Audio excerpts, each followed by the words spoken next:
Welcome back to my channel. The judge's gavel hadn't even struck the bench when Robyn broke into tears. The room tensed. Kody stood silent, jaw locked, eyes darting. But the real shock wasn't from Christine, Janelle, or even Mary. It came from a sealed envelope marked in Garrison's handwriting. A letter that would soon tear apart every lie Kody had ever told about love, loyalty, and family.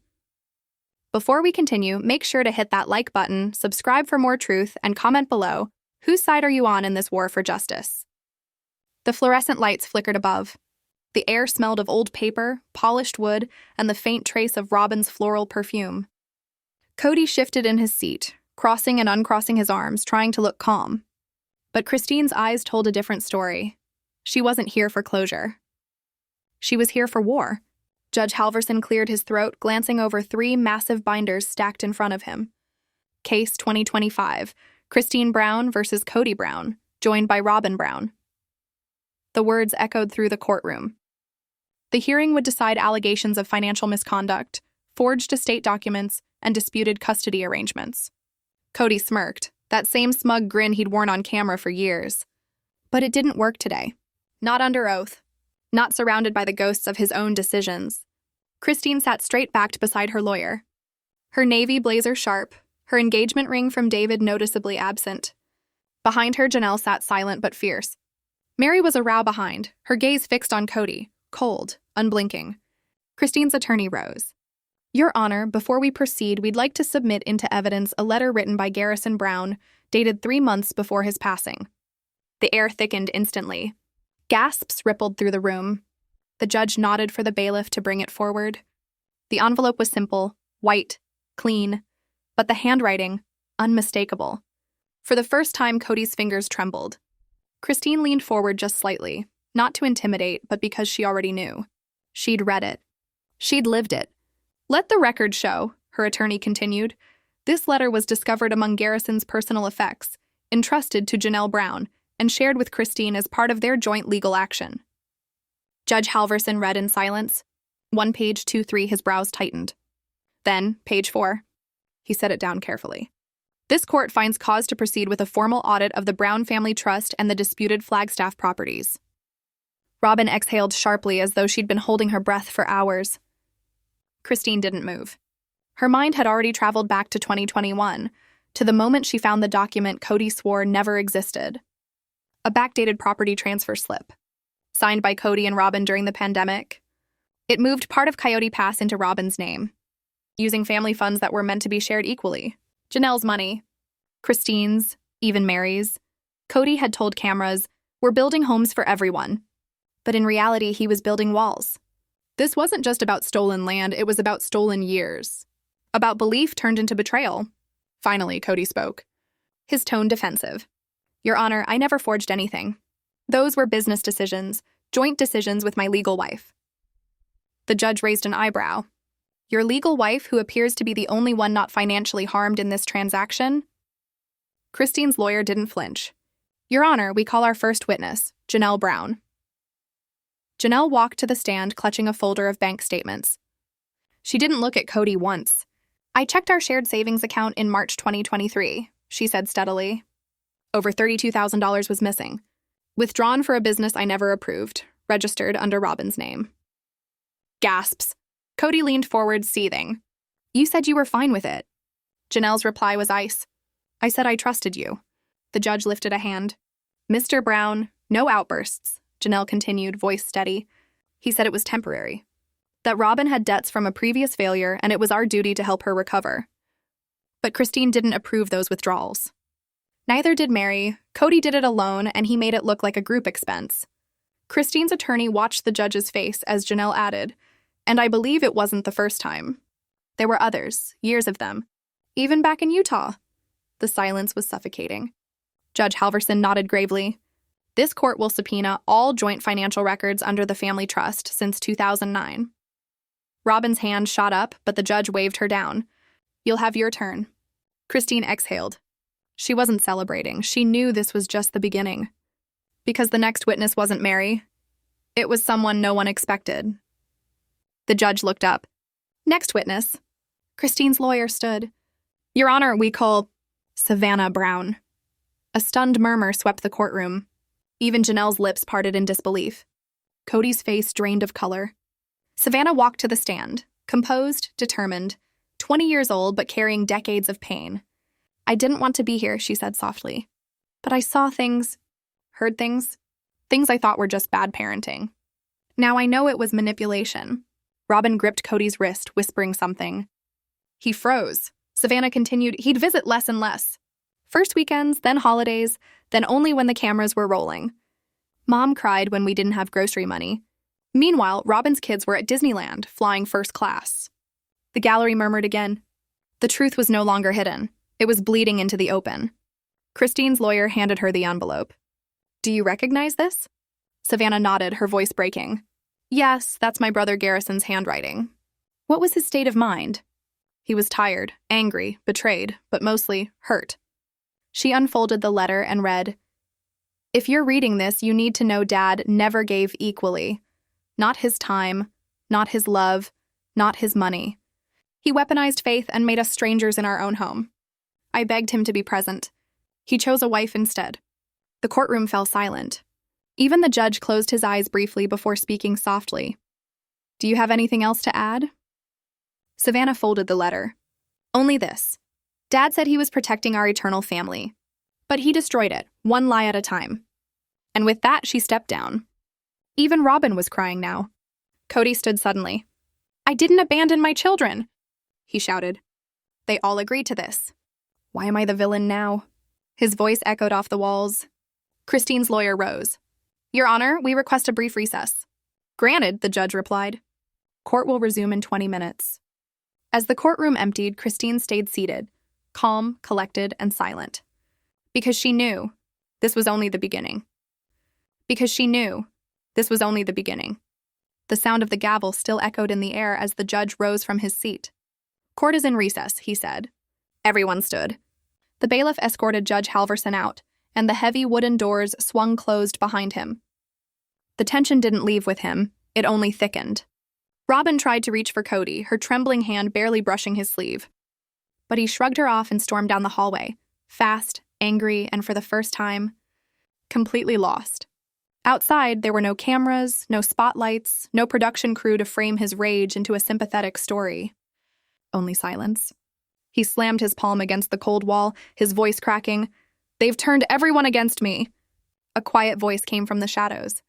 "No, Kody. You did that yourself." It was Mary. She stood a few feet away, arms folded, her face composed but her eyes blazing. "I covered for you for years," she said softly. "You promised me healing. You gave me exile." Kody turned, his voice strained. "You don't understand." "I understand perfectly," Mary cut in, her voice rising with years of repressed fury. "You used religion to justify control. You used us to build your image, to feed your ego. And when we stopped obeying, you punished us for it." Kody stared at her, speechless, caught between denial and guilt. That was when Robyn appeared, dabbing her tears with a crumpled tissue. "Can we not do this here?" she pleaded. Mary turned slowly toward her, her tone sharp enough to draw blood. "You have no right to speak right now." Robyn froze, her face pale. The hallway fell silent except for the distant echo of heels and whispers. The courtroom might have had rules, but out here in the corridors of truth, the war was only beginning. In the women's restroom, Christine and Janelle spoke in hushed tones. The sound of a dripping faucet filled the pauses between their words. "You didn't know Savannah was going to testify?" Christine asked quietly. Janelle shook her head. "She asked me not to stop her. Said it was time." Christine's eyes welled. She was brave. She's her mother's daughter. There was a long silence, then Christine's voice hardened. "I want to burn it all down, Janelle. Not just the money, the myths. The lies." Janelle nodded. "That's exactly why we're here." Across the hall, Kody sat slumped on a wooden bench. No cameras. No audience. Just him and the sound of his own breathing. For the first time in years, he wasn't the patriarch. He wasn't the performer. Just a man sitting in the ruins of his own creation, haunted by the faint whisper of regret. The bailiff's voice broke the quiet. "All rise." Court reconvened. Judge Halverson returned to the bench. "Counsel, call your next witness." Christine's lawyer stood. "Your Honor, we call Ms. Andrea Parker." The name hit the room like a gunshot. Robyn's head jerked up. Kody's face drained of color. Andrea walked in, a tall woman in her 40s, calm, professional. She wasn't family. She was a former TLC accountant. And that meant one thing. The truth was about to get corporate. She raised her hand, took the oath, and sat. I handled financial oversight for the SisterWives production from 2017 to 2022, she stated. Christine's lawyer stepped closer. Were there any irregularities in compensation during that time? Andrea nodded. Yes. While contracts listed equal base pay for each wife, additional bonuses were funneled through Kody's private LLC. And were all the wives informed of these bonuses? Andrea looked directly at the judge. No, Your Honor. Christine and Janelle were omitted from at least 4 quarterly disbursements. Robyn, however, was included in every single one. Christine's jaw tightened. Janelle whispered under her breath, "He lied to our faces." Andrea continued. In 2019, a $100,000 advance was paid to Brown Media Coverage, labeled as a family special project. The funds were withdrawn within 72 hours and used to purchase property in Robyn Brown's name. The room gasped. The judge's eyebrows arched. Christine's lawyer turned to him. Your Honor, this establishes a clear pattern of premeditated financial deception, years of hidden transactions disguised as family business. Judge Halverson nodded slowly. This court will issue subpoenas to TLC's parent company and order a third-party forensic audit of Brown Media Co. Silence that followed was heavy, decades of family loyalty collapsing under the weight of paper and ink. Christine leaned toward her microphone. Your Honor, may I speak? The judge nodded. Christine stood. Her hands trembled slightly, but her voice was strong. I used to believe we were building something sacred, that our sacrifices mattered. But now I see we were being used, played. I left the marriage, but I didn't leave the truth. She turned to Kody, her voice cracked just once. You broke us, not because you stopped loving us, but because you never knew how to start. Tears shimmered in her eyes. Janelle reached over, taking her hand. Even Mary looked down, fighting her own emotion. The judge exhaled. Thank you, Ms. Brown. Court will reconvene tomorrow. Further evidence and rebuttal will be heard. Kody rose from his seat. He didn't speak. Robyn stood beside him, gripping his arm. Say something, she whispered desperately. But there was nothing left to say. This wasn't a TV confession. There were no retakes. No editors to save him in post-production. This was real, and the truth didn't cut to commercial. When the court resumed the next morning, everything felt different. Savannah's testimony still hung in the air like fog, thick, visible, impossible to ignore. Kody avoided everyone's eyes, even the judge's. Robyn sat rigid beside him, clutching the strap of her designer bag as if it were her last lifeline. Christine, meanwhile, didn't flinch. She waited, focused, steady. This next step had to be surgical, precise, brutal, but clean. Because when the truth is on trial, there are no second chances. Judge Halverson adjusted his glasses. Counsel, do you have additional evidence before we resume cross-examination? Christine's lawyer nodded. Yes, Your Honor. We request the court unseal the property files transferred from Coconino County pertaining to Flagstaff Parcel 8942J, previously sealed under a private family trust. But now, we have legal cause to review the ownership transitions made during the filming of Season 17. Robyn froze, her body stiffening like stone, because she knew what was coming next. And this time, not even Kody could protect her. Not even Kody could protect her. The courtroom had turned into a theater of reckoning. Kody's brow furrowed, his tone sharp. That's not relevant to this case, he muttered. But before his defense could build, the judge's voice cut through the tension like a blade. It is now, he said firmly. Given the established connection between Brown Media Company distributions and personal assets, this court will allow it. Proceed. The attorney didn't hesitate. A sealed file, thick, heavy, and humming with consequence, was handed to the bailiff. The man carried it to the bench, where the judge sliced through the envelope with slow precision. Papers rustled. The judge flipped through each page carefully, his eyes narrowing with every line. There appears to be a signature discrepancy on these documents, he said slowly. And a notary log that doesn't align with the listed timestamp. The silence that followed was absolute. Robyn's mouth opened, but no sound came out. Christine leaned forward, calm but burning with purpose.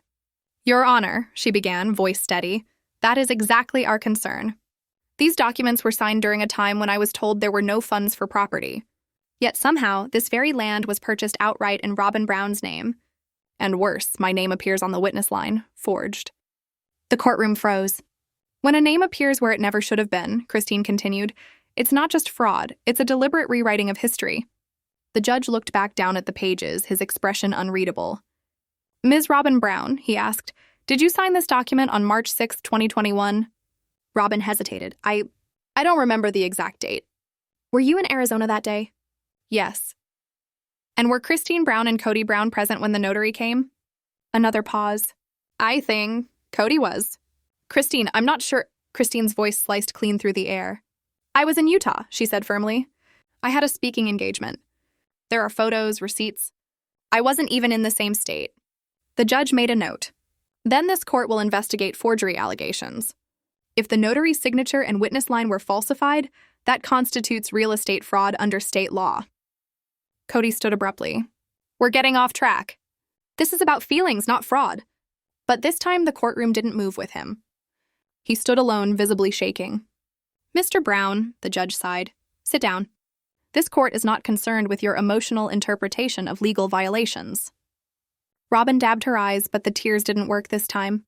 The sympathy that had once followed her everywhere had vanished under the weight of facts and signatures. Christine's attorney pressed on. Let's talk about intent, she said, walking to the evidence board. Ms. Brown, were you aware that funds used for this property were withdrawn from the account listed as the Covenant family pool? Robyn's lips trembled. I thought it was approved. Approved by whom? Kody, she whispered. The room shifted. Something invisible but powerful cracked in the air. The mask was slipping, and Robyn's old lines no longer worked. From the back, Mary watched, jaw tight, eyes fierce. A decade of silence pressed against her ribs like a rising tide. The judge turned another page. This document was co-signed by an LLC under your maiden name, Mrs. Sullivan. Why was that account hidden from the family's financial records? Robyn stammered. It was just in case of emergency. Christine leaned forward and whispered, just loud enough to be heard. Emergency for who? Robyn finally turned toward her. Her face hardened, not scared, not sad, but defensive. I didn't ask to be the favorite, she snapped. The words detonated like dynamite. The air seemed to leave the room. I didn't ask for him to move in and never leave, she continued, her voice rising. You all backed off. I just stayed. I didn't plan this. Janelle's voice broke the silence. You benefited from it, over and over again. Christine stared her down. And you never once stood up for us. Not once. The judge slammed his gavel. Enough, order. But the truth had already escaped. The courtroom was boiling now, every suppressed word rising to the surface. The judge turned toward Mary. Ms. Brown, would you be willing to testify now? Mary stood slowly, her voice calm and unwavering. Yes, Your Honor. She walked to the stand, took the oath, and sat down. In your time as Kody Brown's first wife, Christine's lawyer asked, did you ever have control over shared financial accounts? Mary let out a sound somewhere between a laugh and a sigh. No, not once. Kody held all decision-making power. When we separated emotionally, that didn't change. I was given an allowance. The courtroom gasped. Were you aware of Robyn's private LLC? No, Mary said flatly. In fact, Kody told me to stay out of family finances altogether. Said it wasn't my business once I moved into the B&B. The judge raised a brow. And did you move into that property by choice? Mary's eyes locked onto Kody. No. I was told it was my only option. He said I'd embarrassed the family enough. Every word was a dagger. Mary wasn't reclaiming her place. She was exposing what it cost to be erased. Christine's attorney stepped forward, holding a final document. Your Honor, the last exhibit for today. The bailiff carried it over. A new document, Emergency Power Transfer of Real Property Control 2021. It bore the signatures of Kody and Robyn. This, the attorney said, gave Robyn full veto power over all future land sales. And guess whose names were removed? Mary's and Janelle's, she answered herself. The judge frowned. This confirms unilateral control of assets by two parties, contradicting every previous testimony of equal ownership. Kody finally spoke, voice desperate. They left. I had to protect what was left. Mary's reply cut through him like steel. You protected Robyn, not the family. Christine rose to her feet. Your Honor, one more exhibit. A screenshot was handed to the judge. The room leaned in. It was an internal TLC memo. Primary talent designation, K. Brown, R.B. Brown, S21 plus priority hold. It gave Kody and Robyn full control over future show content, earnings, and branding. The others were erased. The silence was suffocating. Christine whispered, "This was never about healing. It was about control." The judge leaned back. "This court will recess until tomorrow. A full investigation into financial fraud, contract manipulation, and forged documents will proceed." He struck his gavel once more. The courtroom doors opened. Robyn reached for Kody's hand, but he didn't take it. When the doors closed, the consequences began. Silence filled the halls, the kind that screamed louder than words. Christine walked out, head high. David was waiting by the elevator. He took her hand steady and sure. Janelle followed, her purse clutched like armor. Mary lingered behind alone for a moment. Then, just barely, she smiled. For once, the truth had the last word. But tomorrow? Tomorrow the children return. And one of them carries evidence that will shatter everything that came before. The morning light cut across the courthouse floor like a spotlight. The hallway buzzed with whispers and nerves. Christine sat quietly beside Mykelti, her daughter's hands folded tightly in her lap. "She's ready," Christine said softly. Mykelti nodded. "So am I." Inside the courtroom waited. Something had changed permanently. Inside the courtroom waited. Something had changed permanently. The air inside the courtroom feels heavier today, like truth itself has a scent, metallic and raw. Papers litter the defense table. Robyn's makeup bag sits half unzipped, foundation spilling onto a stack of wrinkled notes. Kody's papers are scattered too, his pen tapping restlessly against the table. For the first time, the exhaustion on his face isn't for the cameras. It's real, the kind that comes when the walls you built to protect your lies finally start closing in. Judge Halverson enters, robes brushing the floor like thunder before a storm. "We resume proceedings on case 2025, UFAM 4190, he announces. "Counsel, you may proceed." Christine's attorney rises slowly, confidence wrapped in calm. "Your Honor, the plaintiff calls Mykelti Pad to the stand." The doors creak open. Mykelti walks in, spine straight, jaw locked, eyes forward. She doesn't look at Robyn. She doesn't even glance at Kody. She raises her right hand, swears the oath, and sits down. A daughter who has carried too much truth for too long. "Mykelti," the lawyer begins gently, "were you present at your brother Garrison's home 3 weeks before his passing?" "Yes," she says softly. "I stayed with him a few nights. He was going through a lot. We all were." The attorney nods. "Did he share anything with you during that time?" Mykelti pauses, then reaches into her coat pocket. Her fingers tremble as she unfolds a small piece of paper, creased, worn, sacred. "I wasn't going to bring this," she says. "But after yesterday, I couldn't keep it hidden anymore." She hands it to the bailiff. The judge reads it silently, his eyes darkening. "This," he says, "appears to be an unsigned draft of a will." The courtroom stills. When the dead leave behind unsigned truths, the living must decide whether silence is loyalty or complicity. The judge continues. "This draft excludes both Mr. Kody Brown and Ms. Robyn Brown from inheritance." Robyn gasps. Kody's head jerks up. Christine doesn't even blink. She's known since the day Mykelti called her in tears. "My brother told me," Mykelti says, her voice trembling but steady. "He was tired of pretending. He said the show was fake. That Dad only called when there were cameras. And that Robyn," she pauses, fighting tears, "told him not to bring his bad energy around her kids." Robyn shoots to her feet. "That's not true." "Sit down or be removed," the judge snaps, slamming his gavel. Robyn collapses back into her chair, shaking. Kody's jaw tightens until the sound of his teeth grinding echoes faintly through the silence. The lawyer presses forward. "Did Garrison ever mention money issues?" "Yes," Mykelti nods. "He said he asked for help, but was told to figure it out like a man. Then he found out Robyn's son got a full car lease and paid from the family account. That broke him." The room goes dead quiet. Favoritism doesn't just break hearts. It fractures families. The judge signals to the clerk. "Add this to evidence." Christine's lawyer doesn't pause. "Your Honor, we now call Logan Brown." When the door opens again, the energy shifts. Logan walks in like a man carrying the entire family's sins on his shoulders. His stance is military, disciplined, contained. He takes the oath, sits down, and stares directly at Kody. "You know why I'm here," he says firmly. I was the oldest. The fixer. The one who kept it together when you wouldn't. He drops a thick folder onto the table. Spreadsheets, statements, withdrawals. Garrison wasn't paranoid, Logan continues. He was right. I pulled statements from an old business account Dad opened in 2014. Guess who had access? He slides the paper forward. Only 2 names are visible, Kody Brown and Robyn Brown. Christine covers her mouth. Janelle leans forward, stunned. The judge scans the sheets. This is deeply concerning.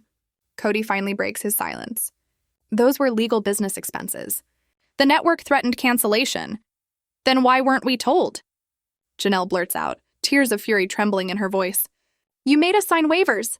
Christine snaps, voice shaking. Robyn whispers, my kids were on that show too. Janelle's reply cuts through the air. You made thousands off their faces. The judge leans forward, his voice now steel. We are nearing grounds for criminal referral. This is no longer a family dispute. This is fiduciary misconduct. Robyn begins to cry, her mascara streaking down her face. We didn't mean— Don't! Kody hisses, gripping her arm. But it's too late. From the gallery, a soft, trembling voice rises. Mom, stop. Everyone turns. It's Aurora, Robyn's daughter. She's been there all along, silent in the back row, until now. Mom told me never to mention the SunWest account, Aurora says, stepping forward. Robyn's face goes pale. Aurora? The judge straightens. What did you just say? Aurora swallows hard. She said there was a backup account, in case the other wives got nosy. I didn't understand. She told me not to tell anyone. The room erupts, gasps, murmurs, shock. Robyn covers her face. Kody looks away, guilt etched deep into every wrinkle. Christine's attorney stands tall. Your Honor, we request immediate discovery of any and all accounts under the alias SunWest Holdings, registered under Robyn Sullivan Brown and Kody Wynn Brown. The gavel slams.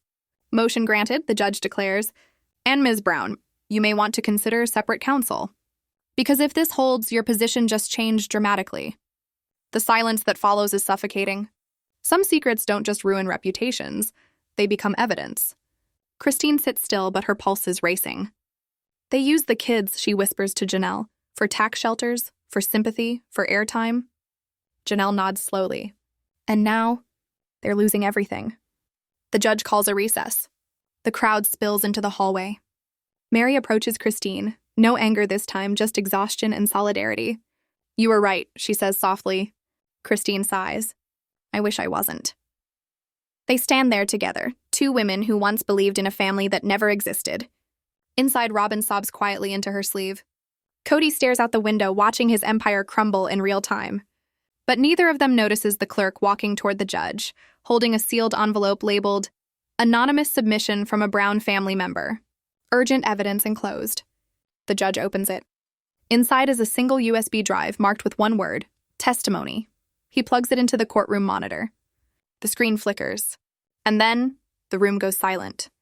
Because the face on the screen is Gabe, recorded 6 months ago. His voice steady, calm, devastating.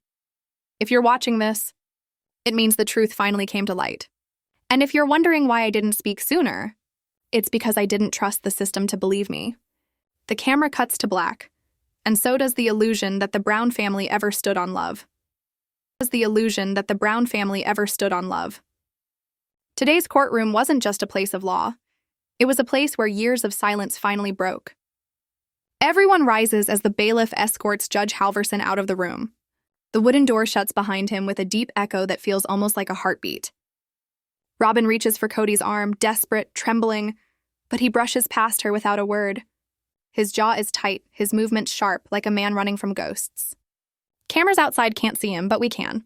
The hallway stretches cold and empty as Kody slams his hand against the wall, his voice shaking. They've turned everyone against me, he spits. A low voice cuts through the silence. No, Kody. You did that yourself. It's Mary, standing a few feet away, arms crossed, expression carved from stone. I covered for you for years, she says, her tone low and controlled. You promised me healing, but all you gave me was exile. Kody turns toward her, eyes flickering with disbelief. You don't understand. I understand perfectly, Mary interrupts, her voice trembling with restrained fury. You used faith to justify control. You used us to build your kingdom, and when we stopped bowing, you made us the villains. Kody falters. For a moment, the man who once commanded 4 households suddenly looks small. Robyn appears at the end of the hall, dabbing at her eyes with a tissue. "Can we not do this here?" she whispers. Mary turns, slow and deliberate. "You have no right to speak right now." Robyn recoils, her face pale. But the storm isn't over. The courtroom may have rules, but the recess is chaos. Truths that were buried for decades rise to the surface like bones after rain. Inside the women's restroom, Christine and Janelle speak in hushed tones. "You didn't know Savannah was testifying?" Christine asks softly. Janelle shakes her head. "She told me not to stop her. Said it was time." Christine's eyes glisten. She was brave. She's her mother's daughter. They pause, and the silence between them heavy, sacred. Then Christine whispers, "I want to burn it all down, Janelle. Not just the money, but the myths, the lies." Janelle nods, voice trembling but resolute. "That's exactly why we're here." Across the hall, Kody sits alone on a wooden bench. No cameras, no audience, no applause. Just the sound of his own breathing and the weight of regret he's never allowed himself to feel. For the first time, there's no script, and no one left to play his part. When court reconvenes, Judge Halverson returns. "Call your next witness," he commands. Christine's attorney rises. "Your Honor, the plaintiff calls Miss Andrea Parker." The name freezes the air. Robyn's head jerks up. Kody's face drains of color. Andrea walks in, calm, professional, and dangerously composed. She's no family member. She's something far more threatening. "I was the financial accountant for the SisterWives production," she begins. From 2017 to 2022. Christine's lawyer steps closer. "Were there any irregularities in compensation?" Andrea nods. "Yes, several. While all wives were promised equal base pay, additional bonuses were routed through an LLC under Kody's sole control. Some of those payments were never disclosed." The courtroom stiffens. "Which wives were excluded?" "Christine and Janelle," Andrea replies firmly. "But Robyn was included in all disbursements." Christine's jaw tightens. Janelle whispers, "He lied to our faces." Andrea continues, "In 2019, a $100,000 special project payment was issued to Brown Media Co.